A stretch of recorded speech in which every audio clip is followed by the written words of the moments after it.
Welcome to Off the Record.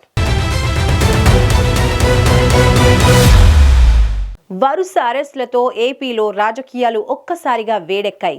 కూటమి ప్రభుత్వం next ఎవరిని అరెస్టు చేస్తుందనేది రాష్ట్రంలో ఇంట్రెస్టింగ్ టాపిక్ గా మారింది. ఇప్పటికే వంశీ, పోసానిలను అరెస్టు చేసిన పోలీసులు అరెస్టుల పర్వంలో స్పీడ్ పెంచారు. వంశీ, పోసాని, కృష్ణ మురళిల తర్వాత లిస్టులో చాలా మంది పేర్లు వినిపిస్తున్నాయి. ఆ లిస్టులో ఉత్తరాంధ్రకు చెందిన బూతుల నాయకుడు పేరు ప్రముఖంగా ఫోకస్ అవుతోంది.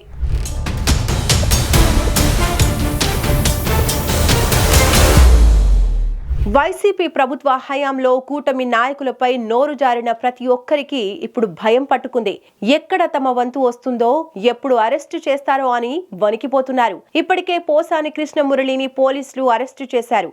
చంద్రబాబు, పవన్ కళ్యాణ్, లోకేష్లపై గత ప్రభుత్వం పాలనలో ఇష్టానుసారంగా కొంతమంది రెచ్చిపోయారు. కూటమి ప్రభుత్వం అధికారంలోకి వచ్చిన వెంటనే పాలనపై దృష్టి పెట్టడంతో తమపై ఫోకస్ పెట్టడం లేదని, తమకేం కాదులే అని సదరు విమర్శలు చేసిన నాయకులు లైట్ తీసుకున్నారు. విమర్శలు చేసిన వైసీపీ నాయకులు చంద్రబాబు నాయుడు, పవన్ కళ్యాణ్ల వైఖరిని చేతకానితనంలా తీసుకుని రిలాక్స్ అయ్యారు. అయితే ప్రభుత్వం సైలెంట్ గా ఉంటూనే వైసీపీ నేతల తప్పులు లెక్కలతో సహా సేకరించారు.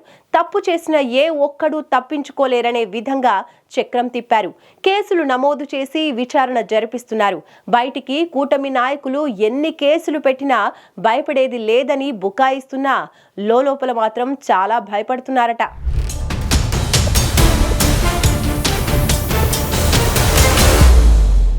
శ్రీకాకుళం జిల్లాలోని కొంతమంది నాయకులు కూడా కూటమి నాయకులపై గతంలో ఇష్టానుసారంగా విమర్శలు చేశారు. అందులో మాజీ మంత్రి సీదిరి అప్పలరాజుతో పాటు ఎమ్మెల్సీ దువ్వాడ శ్రీనివాసులు ముందు వరుసలో ఉంటారు.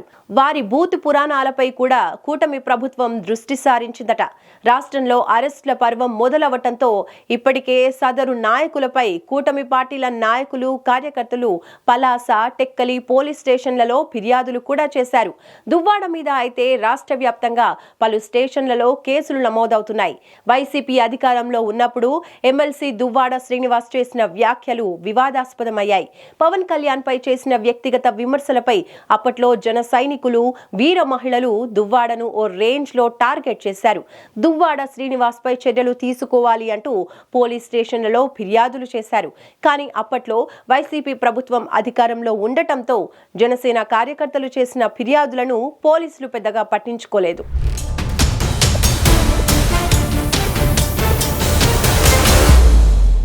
అయితే కూటమి ప్రభుత్వం అధికారంలోకి వచ్చిన కొద్ది రోజులకే టెక్కలి జనసేన ఇన్ఛార్జ్ కనితి కిరణ్ కుమార్ టెక్కలి పోలీస్ స్టేషన్లో దువ్వాడ శ్రీనివాస్ పై ఫిర్యాదు చేశారు. ప్రభుత్వం వచ్చిన వెంటనే కేసులు పెడితే ప్రజల్లోకి తప్పుడు సంకేతాలు వెళ్తాయన్న భావనతో కూటమి నాయకులు కొంతకాలం సైలెంట్ అయ్యారు.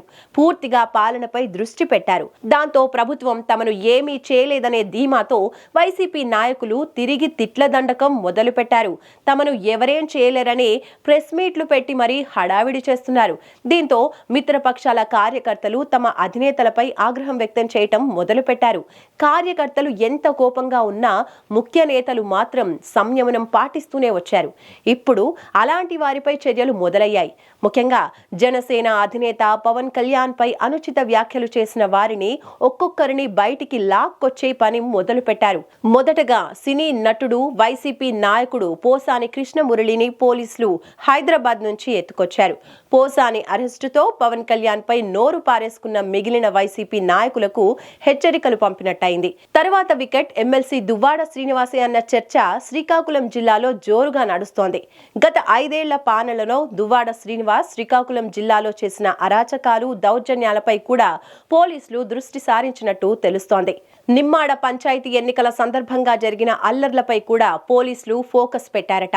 నిమ్మాడ పంచాయతీ ఎన్నికల సందర్భంగా దువ్వాడ శ్రీనివాస్ క్రికెట్ బ్యాట్లు పట్టుకుని నిమ్మాడ గ్రామ వీధుల్లో చేసిన హంగామా అప్పట్లో ఉభయ తెలుగు రాష్ట్రాల్లో సంచలనం రేపింది.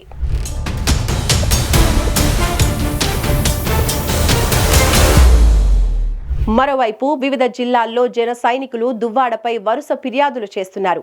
ఆ క్రమంలో ఏ అర్ధరాత్రి వచ్చి పోలీసులు తలుపులు తడతారో అని దువ్వాడ వర్గీయులు టెన్షన్ పడుతున్నారట.